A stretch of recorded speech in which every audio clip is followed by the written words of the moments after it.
Alors, un article de la Fédération des Québécois de souche sur l'ennemi le plus courageux d'Antifa qui s'appelle Andy Ngo. Encore une fois, prononciation... Africain, là. Non, non, non. Oui, oui, oui.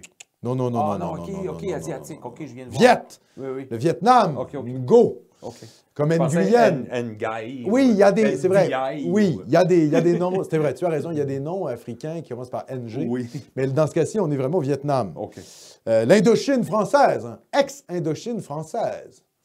Donc, certains Vietnamiens sont francophones. Antifa est né en Allemagne en 1932 sous le nom d'Antifaschistische Aktion. Alors là, vous excuserez mon allemand, je n'ai pas fait de cours d'allemand.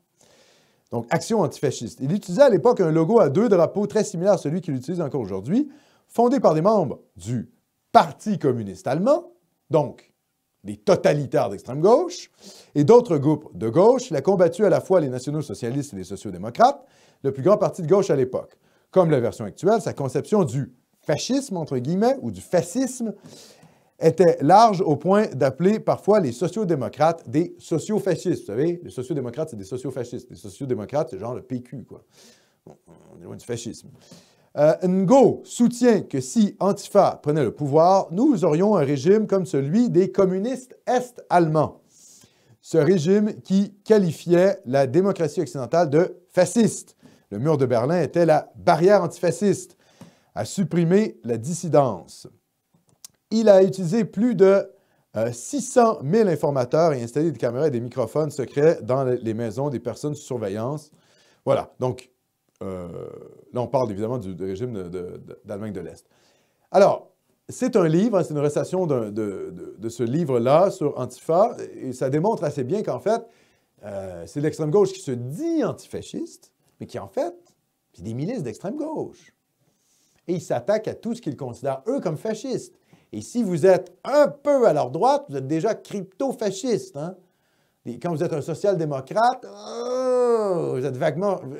voilà, c'est Mussolini, quoi. Donc, si vous critiquez l'immigration, alors oubliez ça, ouais, même si vous critiquez l'immigration d'un point de vue de gauche. Donc voilà, comment je dirais, les groupes antifascistes se disent antifascistes. D'ailleurs, s'ils étaient vraiment antifascistes, ils n'auraient pas grand-chose à se mettre sous la dent parce qu'il n'y a pas beaucoup de gens qui se réclament du fascisme en Occident, soyons honnêtes. C'est plus que marginal. Donc, tous les patriotes, tous les nationalistes, même si c'est des nationalistes antifascistes, ou qui ne sont pas fascistes, ou qui sont indifférents aux fascistes, la plupart des nationalistes, d'ailleurs, ne sont pas fascistes du tout, actuellement en Occident, en tout cas, là, je ne dis pas dans les années 30, mais en tout cas, actuellement, je peux vous garantir, si vous faites des sondages, la plupart des gens regardent le fascisme un peu comme une idéologie bizarre venue des années 20. Bon, déjà.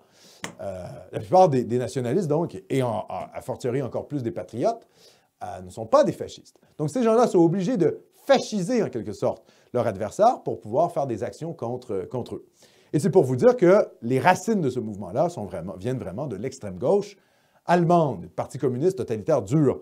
Donc, si vous voulez vous procurer ce livre, qui, je pense, s'appelle Unmasked, livre de Andy Ngo, et qui est d'origine vietnamienne. D'ailleurs, il raconte que sa famille a fui le Vietnam communiste. Exact. Et que là, il voit les Américains être totalement naïfs sur les milices bolcheviques, et il veut un peu les mettre en garde. Donc, c'est une recension sur le site de la Fédération des Québécois de souche.